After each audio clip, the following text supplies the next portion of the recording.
अस्सलाम वालेकुम दोस्तों, गुड मॉर्निंग। कैसे हैं आप सब।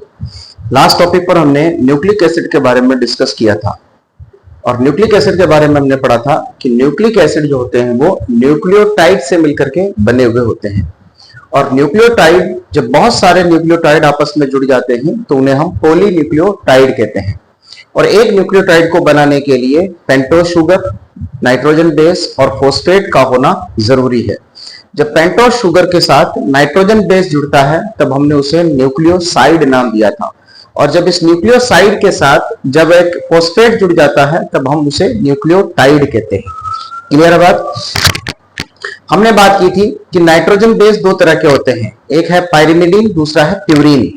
पायरिमिडीन में हमने कहा था कि साइटोसिन, यूरेसिल और थाइमीन, ये तीन नाइट्रोजन बेस पायरिमिडीन के अंदर आते हैं और इनकी केमिकल स्ट्रक्चर में सिंगल रिंग पाई जाती है, जबकि प्यूरीन के अंदर एडेनिन और ग्वानिन पाए जाते हैं और उनकी केमिकल स्ट्रक्चर के अंदर दो रिंग पाई जाती है। और हमने ये भी बात की थी कि प्यूरीन हमेशा पिरिमिडीन के साथ जुड़ेगा, है ना। प्यूरीन के साथ नहीं जुड़ता, इसी तरीके से पायरिमिडीन के साथ नहीं जुड़ता, है ना। जैसे हमने इसकी एक ट्रिक भी बनाई थी, कट आ गया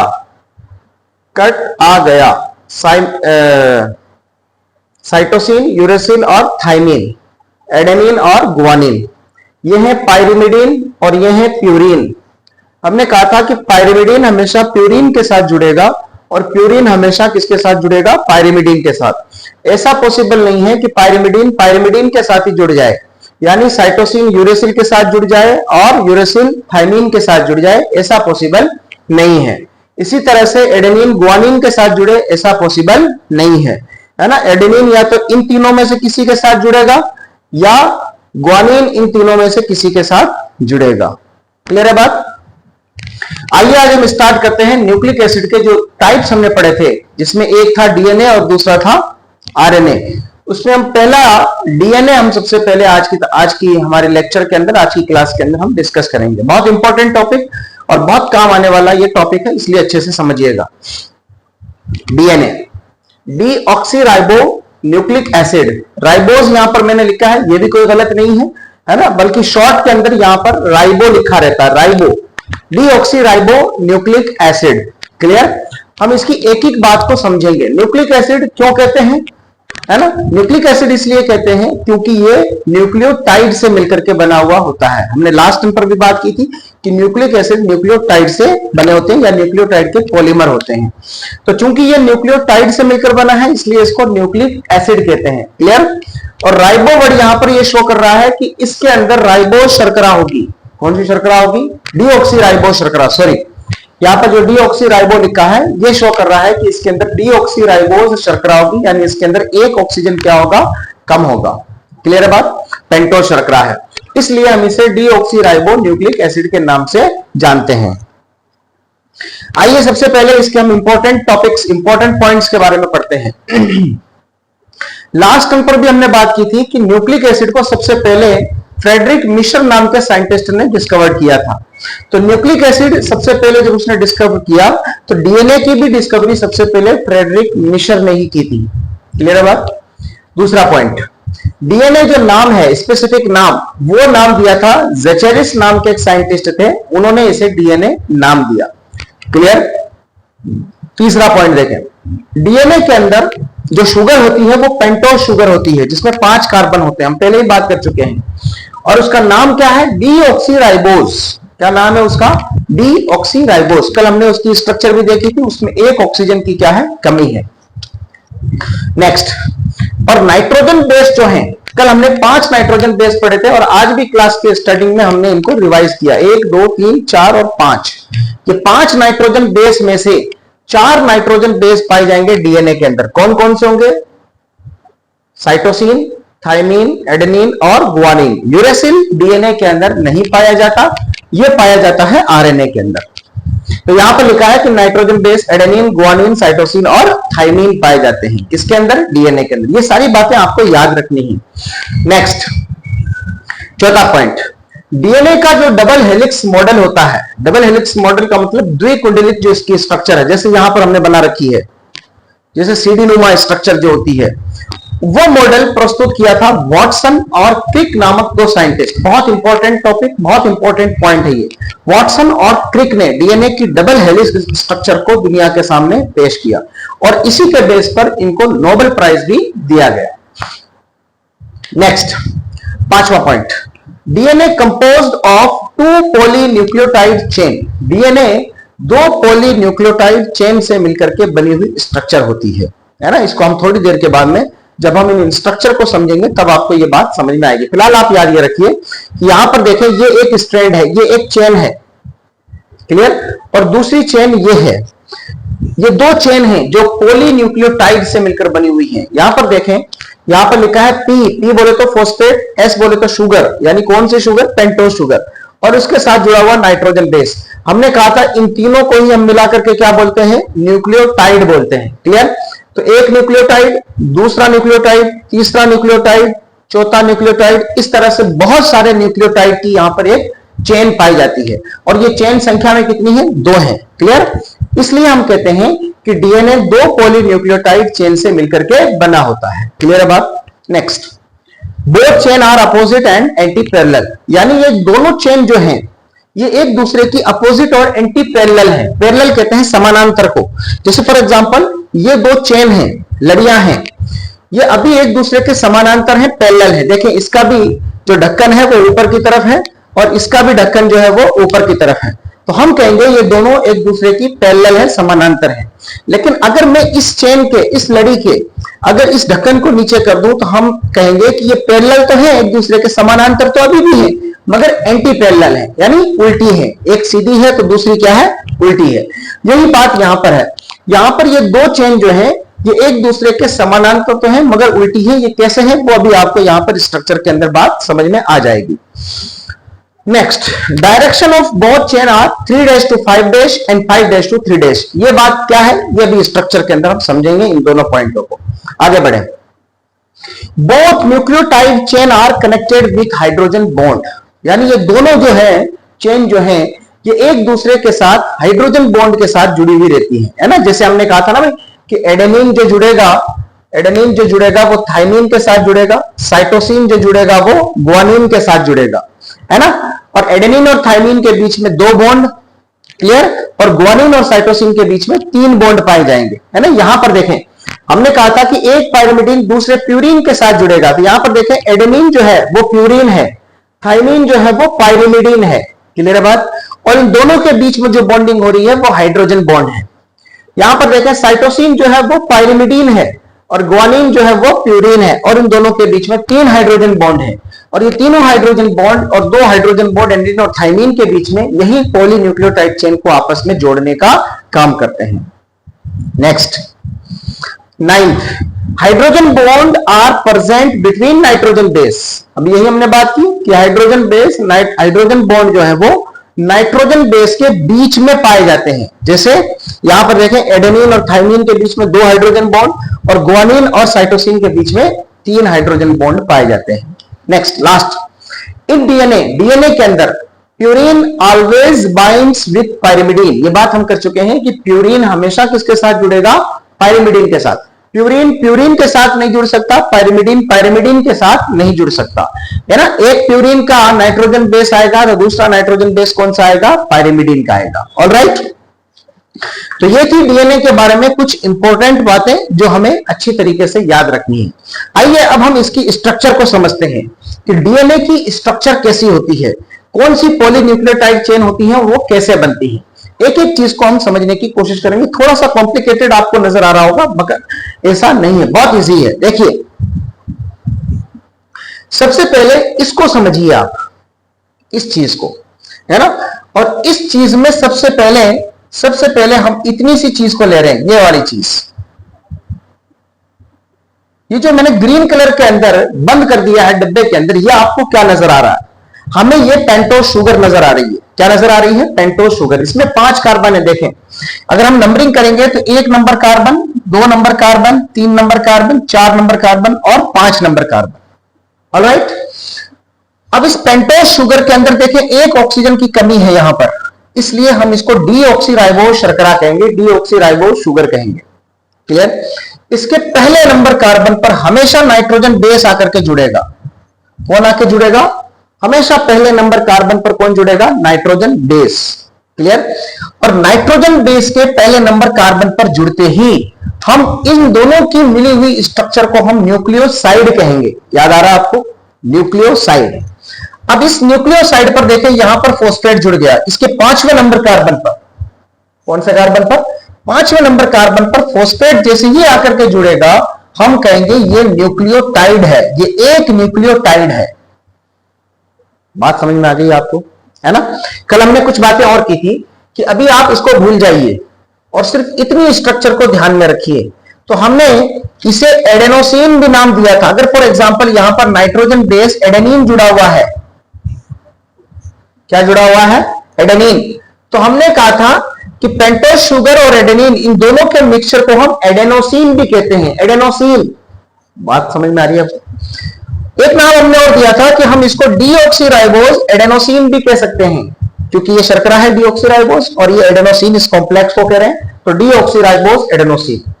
अब इन कॉम्प्लेक्स स्ट्रक्चर के पास एक फॉस्फेट और आ गया तो हम इसको डीऑक्सीराइबोज एडेनोसिन मोनोफॉस्फेट के नाम से भी जान सकते हैं। हम इसे एडेनोसिन मोनोफॉस्फेट के नाम से भी जान सकते हैं और हम इसे न्यूक्लियोटाइड के नाम से भी जान सकते हैं। बात क्लियर होगी? तो यहां पर देखें, पहले कार्बन पर नाइट्रोजन बेस और 5वें कार्बन पर कौन जुड़ा है? फॉस्फेट जुड़ा है। नेक्स्ट आगे बढ़े तो ये एक न्यूक्लियोटाइड हो गया। इसी तरह से देखें, सेम टू सेम यहां पर दूसरा न्यूक्लियोटाइड हमने बनाया है। ये फॉस्फेट है। क्लियर? ये नाइट्रोजन बेस है, ये पहला कार्बन है, ये दूसरा कार्बन, ये तीसरा कार्बन, ये चौथा कार्बन और ये 5वां कार्बन। और 5वें कार्बन पर देखें यहां पर फॉस्फेट जुड़ा हुआ है। क्लियर? अब ऊपर वाला न्यूक्लियोटाइड नीचे वाले न्यूक्लियोटाइड के साथ बॉन्ड बनाएगा। क्लियर? तो कैसे बनाएगा? ये इस तरीके से बनाएगा कि ऊपर वाले न्यूक्लियोटाइड का OH और नीचे वाले न्यूक्लियोटाइड का H, ये दोनों आपस में मिलकर के पानी का मॉलिक्यूल बनाएंगे और पानी का मॉलिक्यूल जैसे ही रिलीज होगा, अब देखें यहां पर ये स्ट्रक्चर हमारे सामने आएगी। क्लियर? यहां से देखें ये OH निकल गया है ना, यहां से ये क्या निकल गया? H निकल गया और इस ऑक्सीजन ने इसके साथ क्या कर ली? बॉन्डिंग बना ली इस तरीके से। यही सेम टू सेम स्ट्रक्चर देखें यहां पर बनी हुई है, बाकी और कोई चेंजिंग यहां पर आपको नजर नहीं आएगी। यहां पर हमने एडेनिन लिखा है, आप यहां पर भी एडेनिन लिख सकते हैं। यहां पर कोई भी इन चारों में से एडेनिन, ग्वानिन, साइटोसिन, थाइमिन में से कुछ भी आ सकता है। क्लियर है बात? तो यहां पर देखें, दो न्यूक्लियोटाइड ने आपस में मिलकर के क्या बना लिया? एक बॉन्ड बनाया और इसी बॉन्ड की मदद से ये दोनों न्यूक्लियोटाइड आपस में क्या कर गए? जुड़ गए। हम इसको वापस पहले वाली स्ट्रक्चर में ले आते हैं, ये इस तरीके से। क्लियर? तो ये दोनों मिलकर के क्या बन गए? दो न्यूक्लियोटाइड आपस में एक दूसरे के साथ जुड़ गए। इस तरीके से जुड़ते चले जाएंगे बहुत सारे न्यूक्लियोटाइड, एक के बाद एक, एक के बाद एक, एक के बाद एक H2O रिलीज करते चले जाएंगे और एक दूसरे के साथ जुड़ते चले जाएंगे। हम कहेंगे पॉलीन्यूक्लियोटाइड स्ट्रक्चर बन गई। अभी ये डाई न्यूक्लियोटाइड है, अभी ये क्या है? Dinucleotide. और इस तरह से जब बहुत सारे जुड़ेंगे तो क्या कहलाएगी? Polynucleotide structure. क्लियर? बेसिक बात आपको ये याद रखनी है कि एक न्यूक्लियोटाइड में शुगर के ऊपर फॉस्फेट और शुगर के साइड के अंदर कौन जुड़ेगा? Nitrogen base. क्लियर है बात? ये एक न्यूक्लियोटाइड बन गया। बात समझ में आ गई? फिर यहां पर कौन जुड़ेगा? फॉस्फेट। यहां पर देखें, ये शुगर और शुगर के नीचे यहां पर कौन जुड़ रहा है? फॉस्फेट।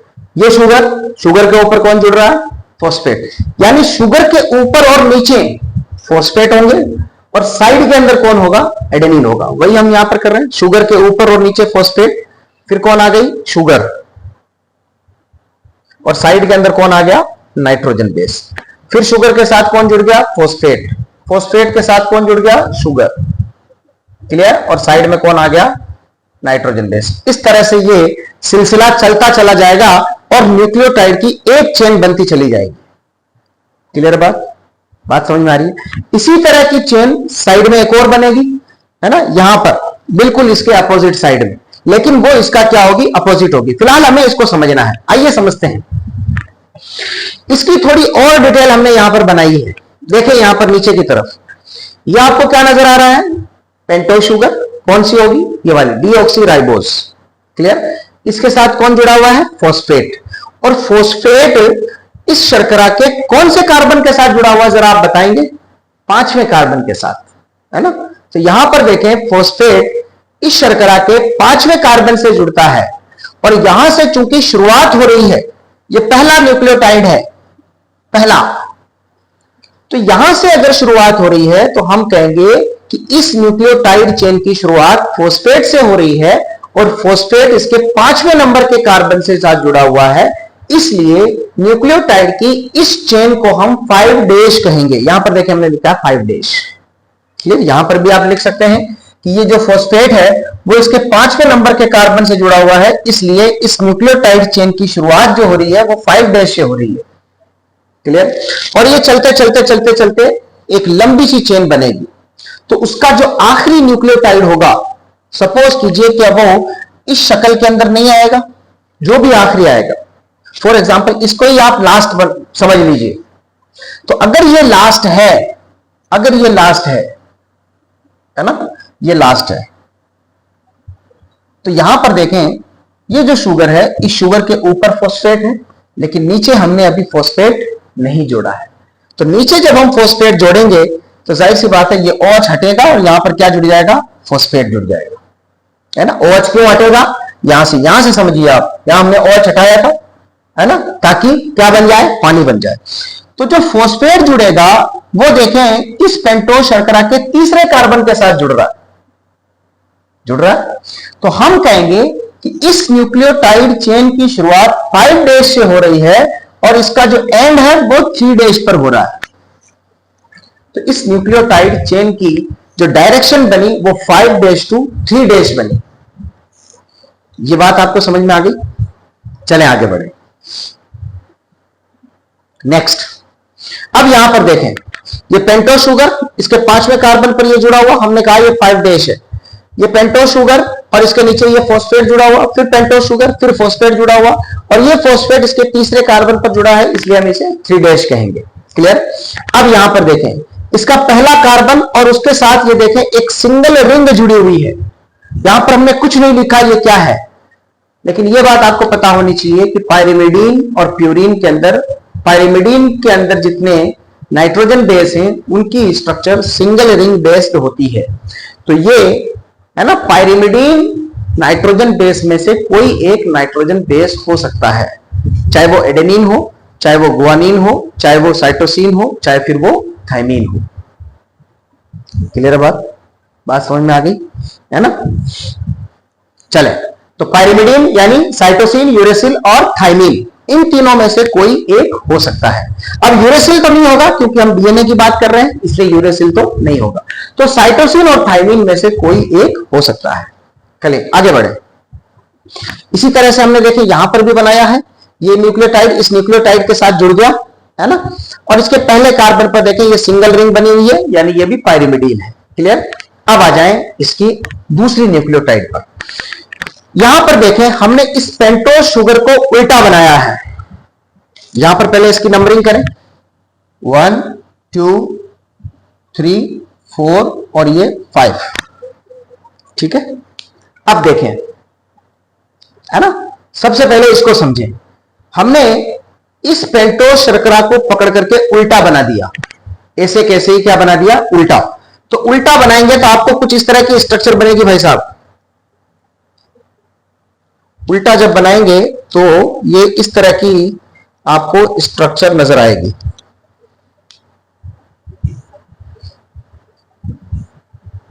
है ना। ये इस तरह से उल्टी कर दी हमने। तो उल्टी करेंगे तो ये सेकंड नंबर कार्बन आपके आ जाएगा इधर, थर्ड आ जाएगा इधर, और फर्स्ट आ जाएगा आपके इधर, और सेकंड आ जाएगा, सॉरी फोर्थ आ जाएगा आपके इधर। क्लियर है बात समझ में आ गई आपको। इसको हमने पकड़ करके इस तरह से उल्टा कर दिया, तो 2 और 3 तो चले गए ऊपर और 1 और 4 आ गए नीचे। क्लियर। अब क्या किया है, अब यहां पर देखिए इसको मैच करें, है ना, अभी मैच नहीं हो रहा। अभी 3 इसका इधर है, इसका इधर है। अब हम इसको पकड़कर इस तरह से उठाकर इस तरह से बिछाएंगे तो इसकी देखें दूसरी स्ट्रक्चर यूं बनेगी। इसको हमने पकड़ा और पकड़ करके इस 3 और 4 को हम उधर ले गए, यानी इसको ऐसे पलट दिया है। इस तरीके से हमने इसको क्या कर दिया, पलट दिया। जैसे फॉर एग्जांपल ये अभी इस तरह से बना हुआ है, तो इसका 2 नंबर इधर, 3 नंबर इधर, 1 नंबर इधर, 4 नंबर इधर। अब अगर हम इसको ऐसे पलटेंगे तो ऑब्वियसली 3 नंबर इधर आ जाएगा, 4 नंबर इधर आ जाएगा, 2 नंबर इधर आ जाएगा और 1 नंबर इधर आ जाएगा। क्लियर? वही बात यहां पर हुई है, 3 और 4 और 2 और 1। क्लियर? अब देखें हमने, है ना, इसके जो है पहले कार्बन पर देखें, पहला कार्बन इसका यहां पर आया है, पहले कार्बन पर ये नाइट्रोजन बेस जुड़ा हुआ है और यहां पर देखें आपको 2 रिंग नजर आ रही है, तो ये प्यूरीन है, प्यूरीन है ना। अब इन 2 रिंग के साथ, यानी ये जो नाइट्रोजन बेस है, इस नाइट्रोजन बेस ने इस नाइट्रोजन बेस के साथ देखें बॉन्डिंग बनाई है, ये ग्रीन कलर के अंदर, यही हाइड्रोजन बॉन्ड है। यही क्या है? Hydrogen bond.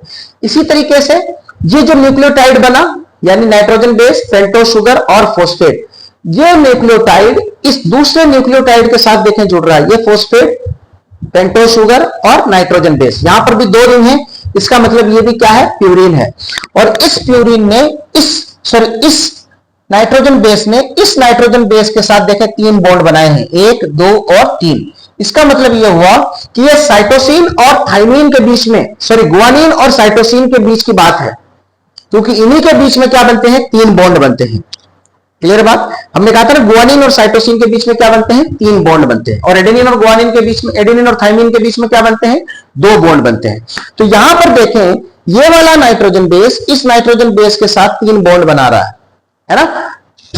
और दूसरी चीज नोट करने वाली ये है कि ये जो न्यूक्लियोटाइड चेन बन रही है, ये अपोजिट बन रही है इसके जस्ट, है ना। कैसे?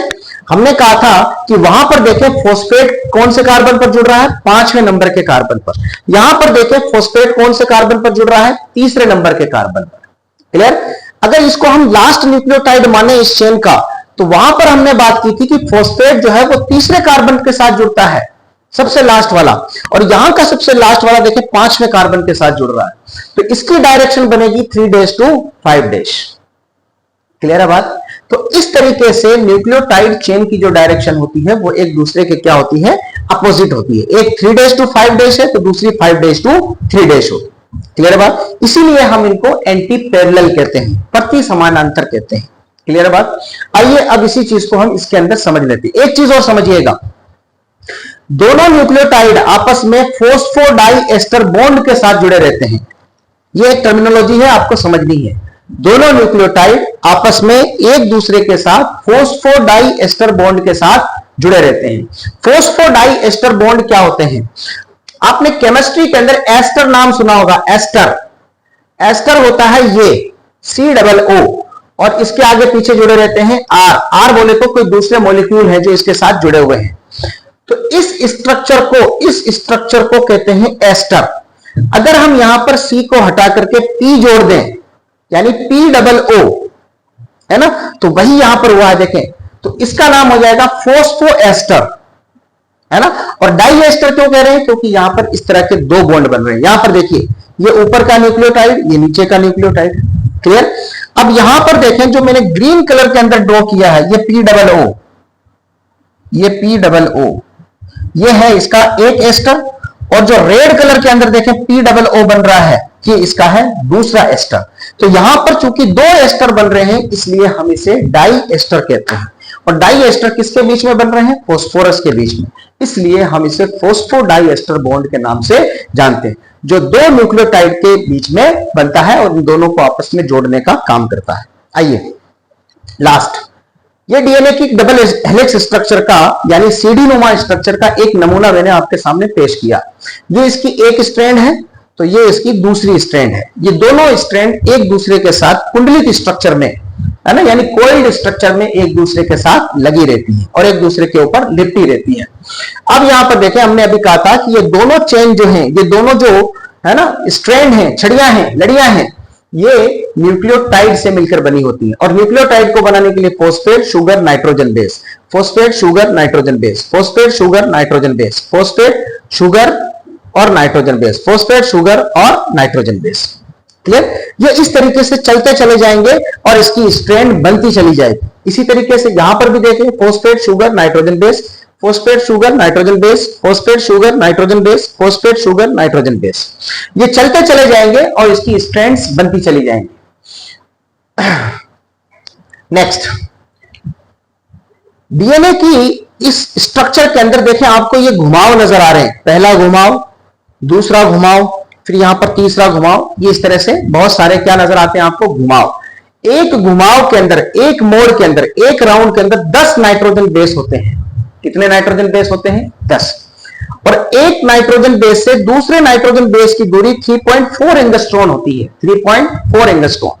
तो अगर 10 नाइट्रोजन बेस हैं, है ना, ये 10 नाइट्रोजन बेस, ये तो हमने 2 ही बनाए हैं, इस तरह के टोटल कितने होंगे? 10।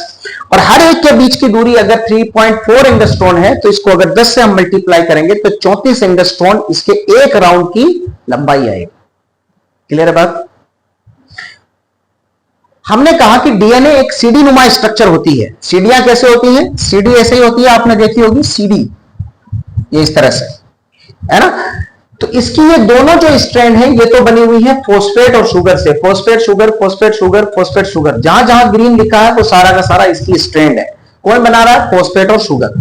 लेकिन इसके जो ये पायदान है, पायदान जिसके ऊपर पैर रखकर हम ऊपर चढ़ते हैं, ये बने हुए हैं नाइट्रोजन बेस की। ये देखें, रेड कलर के अंदर जो आपको नजर आ रहे हैं वो क्या है? नाइट्रोजन बेस है। क्लियर? 2 फॉस्फेट के बीच की दूरी, एक फॉस्फेट ये, दूसरा फॉस्फेट ये, इन दोनों फॉस्फेट के बीच की दूरी है 20 एंगस्ट्रॉन। कितनी है दोस्तों? 20 एंगस्ट्रॉन इन दोनों के बीच की दूरी होती है। क्लियर है बात? और दोनों स्ट्रैंड की जो डायरेक्शन है, पहले हम बात कर चुके हैं 5 to 3 और इधर 3 to 5, यानी एक दूसरे के ये क्या होती है? अपोजिट होती है। क्लियर है बात? तो डीएनए की स्ट्रैंड को बनाने का काम करेंगी शुगर और फॉस्फेट, और इसके जो पायदान हैं, इसके जो बेस हैं, वो कौन बनाने का काम करेगा? Nitrogen base.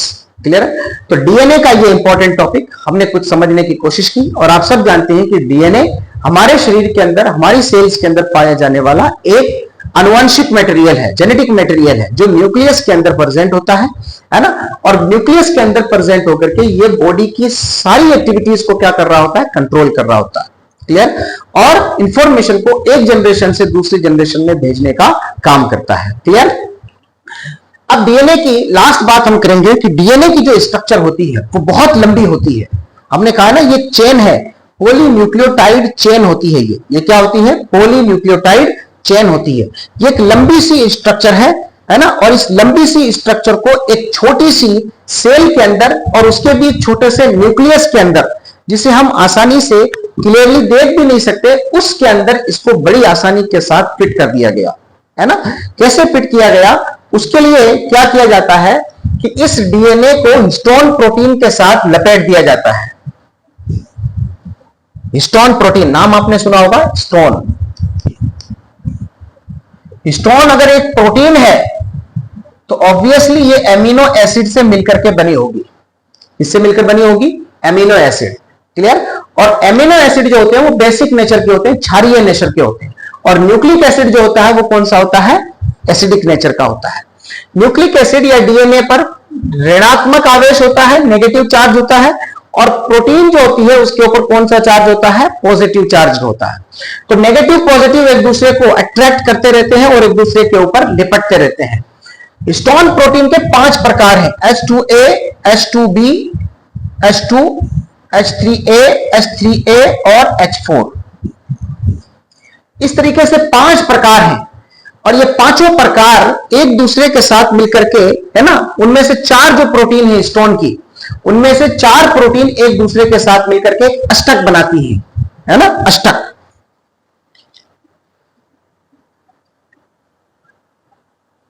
तो हमने कहा कि हिस्टोन प्रोटीन 5 प्रकार की हैं, H1, H2A, H2B, H3 और H4।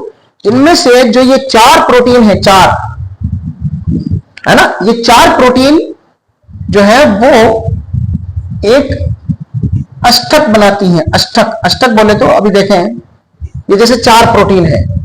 अब इन 4 का एक एक पार्ट इनके जस्ट पीछे होता है, 3D डायरेक्शन में, इनके जस्ट पीछे। हम इसको 3D में दिखा नहीं सकते, क्लियर?